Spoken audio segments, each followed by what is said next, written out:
स्वामी समर्थ. नमस्ते.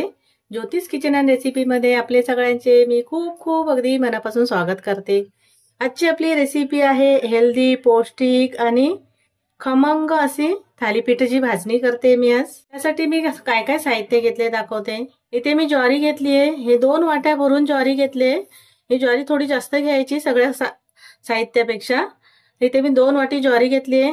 1 वाटी गहू घेतले आहेत आणि 1 वाटी तांदूळ घेतले. ते तांदूळ मी रेशनिंगचे तांदूळ घेतलेत आणि स्वच्छ धुवून सुकवून घेतलेत.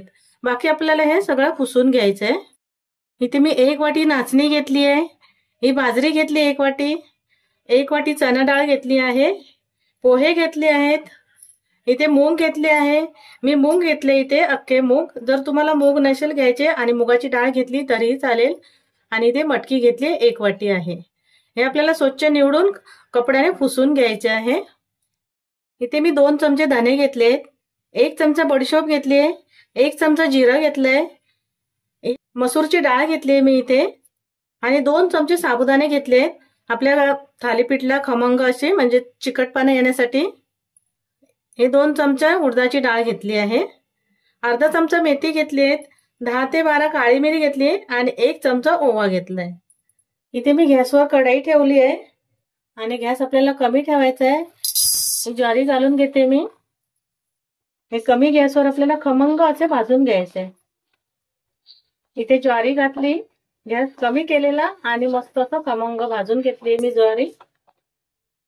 आता मी ज्वारी काढून घेते. मी इथे ज्वारी भाजून घेतली आहे. हे गहू घेतले आहेत 1 वाटी, ते घालून घेते मी. ते पण आपल्याला सतत ढवळत असे भाजून घ्यायचे. इथे मी गहू भाजायला घेतलेले आणि तेही मस्त असे खमंग भाजले गेलेत. गॅस मात्र कमी ठेवायचा आहे आणि सतत ढवळत असे भाजून घ्यायचे. आता ते गहू पण भाजलेत, मी काढून घेते.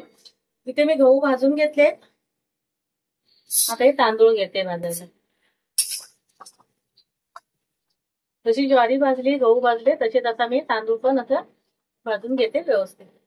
ठीक आहे. आता तांदूळ पण मी व्यवस्थित असे खमंग भाजून घेतले. रंगही बदललाय तांदळाचा थोडासा. आता मी तांदूळ पण काढून घेते. इथे मी तांदूळ भाजून घेतले.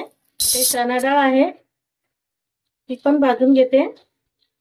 ठीक आहे. आता मी चणा डाळ पण भाजून घेतली आहे.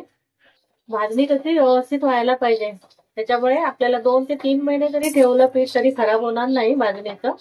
आता ही डाळ काढून घेते मी. इथे चणा डाळ भाजून काढून घेतली. त्याचा मूग टाकते आणि बाकी सर्व जिन्नस जे आहेत मी इथे आता सर्व खमंग असे भाजून घेते. मी इथे थालीपीठची भाजणी भाजून घेतली आहे. मस्त असं खमंग भाजून घेतली आहे. तुम्हाला जर याच्यामध्ये काही नसेल, याच्या मी जे जिन्नस घेतले आहे त्याच्यामध्ये नसेल घालायचं, नाही घातला तरी चालेल.